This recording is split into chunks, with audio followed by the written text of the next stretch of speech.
Dear students, mains की तैयारी में आप जिस भी स्तर पे अपने लेवल पे स्टडी कर रहे हैं, डेली कुछ क्वेश्चंस कर रहे हैं, कुछ लोग क्वेश्चंस को याद भी कर रहे होंगे और कुछ लोग लिखने का भी प्रयास कर रहे होंगे। लेकिन मेरा क्वेश्चन यहाँ पर एक है, आपने 24 घंटे के अंदर जो भी पिछला 24 घंटा बीता उसमें आपने कुछ टॉपिक्स कवर किया, कुछ टॉपिक्स को आपने लिखा भी, लेकिन एक सप्ताह के बाद 1 वीक बिफोर जो कुछ भी आपने पढ़ा था, अगर आज आपको लिखने के लिए कहा जाए तो क्या इस क्वेश्चन को आप लिखने की स्थिति में हैं? 1 वीक बिफोर जो आपने टॉपिक किया था, चाहे आपने याद किया या चाहे आपने कंसेप्ट बिल्ड किया, उसे लिखा। अब 1 वीक के बाद आपको यही क्वेश्चन लिखने को दिया जाए, इंस्टेंट 22-24 मिनट देकर, इवन 25 मिनट देकर, तो क्या आप उस एक सप्ताह पहले पढ़े हुए टॉपिक को लिख पाने की स्थिति में हैं? और अगर ऐसा नहीं है तो फिर आपको आज ही डीप मेडिटेशन करना चाहिए इस पर, क्योंकि टाइम अभी भी है।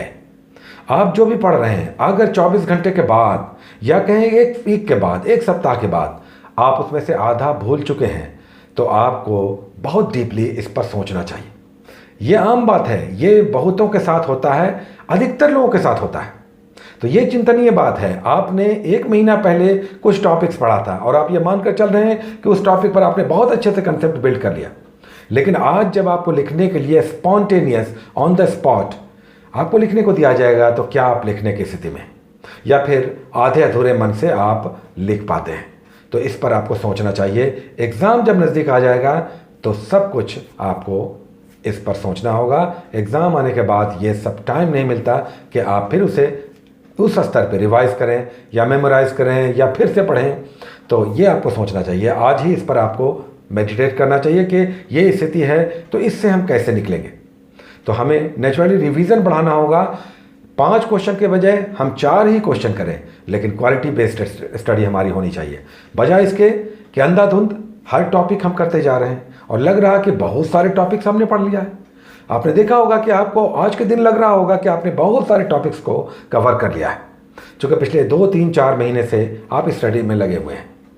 लेकिन सच्चाई ये है कि आज आपको कोई एक इन्विजिलेटर खड़ा होकर 25 मिनट देकर एक क्वेश्चन इंस्टेंटली आपको देकर कहे कि इस पर हमें लिख कर दिखाओ, तो फिर आपके लिए समस्या खड़ी हो जाएगी। और ये स्थिति यहीं तक रहे तो अच्छा है। एग्ज़ाम में हमें इस स्थिति से बचना है। तो एग्ज़ाम के लिए हमें क्वेश्चन कम ही हो, लेकिन क्वालिटी बेस्ड हो, उस पर रिवीजन हमारा बहुत किया हुआ हो, बार बार लिखा हुआ हो, और पढ़ने के बाद फिर से हमने उसे रिवाइज किया है। ये सब एटीट्यूड के साथ आपको आगे बढ़ना चाहिए, बजाय इसके कि आप क्वेश्चन पढ़ते जा रहे हैं, आगे बढ़ते जा रहे हैं, पीछे को उलट कर भी आप नहीं देख रहे हैं, क्योंकि आपके दिमाग में यह है कि हमने टॉपिक्स कर लिया है। तो ये आप सोचें। चलिए, आज जो 2 क्वेश्चन हम लोग ले रहे हैं, वो 2 क्वेश्चन एक करंट अफेयर्स यानी पेपर 1 से, और दूसरा साइंस एंड टेक्नोलॉजी यानी पेपर 2 से। साइंस, आज जो पेपर 1 से टॉपिक है वो है इंडियन पॉलिटी से, और ये इंडियन पॉलिटी से करंट का भी ये क्वेश्चन बन जाता है और इंडियन पॉलिटी से भी क्वेश्चन ये बन जाएगा। बेसिकली ये करंट अफेयर्स का टॉपिक है जो इंडियन पॉलिटी से रिलेटेड है। क्वेश्चन मेरा है कि न्यायिक सक्रियता क्या है, व्हाट इज जुडिशियल एक्टिविज्म। हाल के दिनों में सुप्रीम कोर्ट के निर्णयों से न्यायपालिका और विधायिका के बीच टकराव बढ़ा है। अपना मत दें, ये क्वेश्चन है। ये बिल्कुल क्लियर है कि ये हो रहा है। सुप्रीम कोर्ट ने लगातार पिछले दिनों बहुत सारे ऐसे डिसीजन दिए जो सेंटर के गवर्नमेंट के विरुद्ध थे, या उस पर चेक थे, उस पर रोक था, या उससे क्वेश्चन आयर था। तो ये तो हो रहा है, अब टकराव बढ़ा है।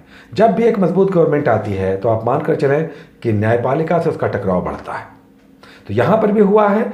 इसी को आपको बैलेंस वे में, सबसे पहले तो आप दो पैराग्राफ में न्यायिक सक्रियता को पहले इंट्रोडक्शन देंगे, उसके बाद एक पैराग्राफ और एक और पैराग्राफ, कम से कम 2 पैराग्राफ में न्यायिक सक्रियता को आप छोटे छोटे पैराग्राफ में आप बतलाएं, डील करें, और उसके बाद मेन टॉपिक पर आप आ जाएंगे कि किस तरह से न्यायपालिका और विधायिका के बीच, यानी किस तरह से जुडिशरी और लेजिस्लेचर के बीच किस तरह से टकराव बढ़ा है। तो ये आप डील करें। साथ में अपना ये कंट्राडिक्शन आप देंगे, आंसर में पहले कंट्राडिक्शन देंगे, जो कुछ भी है, जितना भी हुआ है, चाहे वो आधार से रिलेटेड हो, चाहे कॉलेजियम सिस्टम हो, चाहे मॉब लिंचिंग हो, या आर्टिकल 377 हो, बहुत सारी बातें हुई हैं।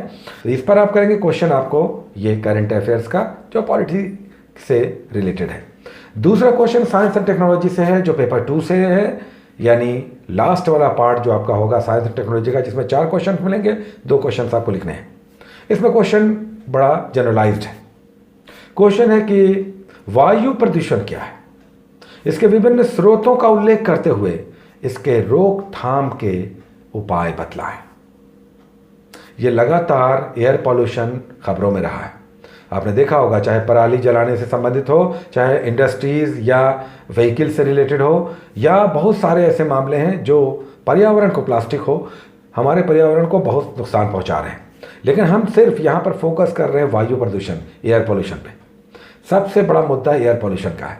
तो पॉल्यूशन का एक टॉपिक हम लोगों ने बहुत पहले किया था कि प्रदूषण क्या है, उसके विभिन्न प्रकार। आज स्पेसिफिकली वायु प्रदूषण पर एक बड़ा टॉपिक, फुल टॉपिक 38 मार्क्स का आपको बनाना है। तो इसे 3 पार्ट में आप बांटकर बनाएं। क्या है, व्हाट इज एयर पॉल्यूशन, आप एक पैराग्राफ में इंट्रो दे करके, उसके बाद एक पैराग्राफ में, और उसके बाद इसके अलग अलग जो भी सोर्सेज हैं, और फाइनली इसके रोकथाम के उपाय। तो इसके रोकथाम के उपाय बहुत डाइवर्सिफाइड होंगे। सेंट्रल गवर्नमेंट के उपाय, एनजीओज बहुत सारे हैं, वो सब भी प्रयास करते रहते हैं। इंटरनेशनल लेवल पे यूनाइटेड नेशंस के क्या क्या रेगुलेशंस हैं, और आप व्यक्तिगत रूप से क्या उपाय बतलाते हैं। तो ये आप करेंगे। आज के क्वेश्चंस हो चुके हैं 2 क्वेश्चन, 24 घंटे में इन्हें आपको लिखना है। आप हर क्वेश्चन को इंपॉर्टेंट मानकर चलें, क्या पता कौन सा क्वेश्चन किस रूप में दिख जाए। Take care.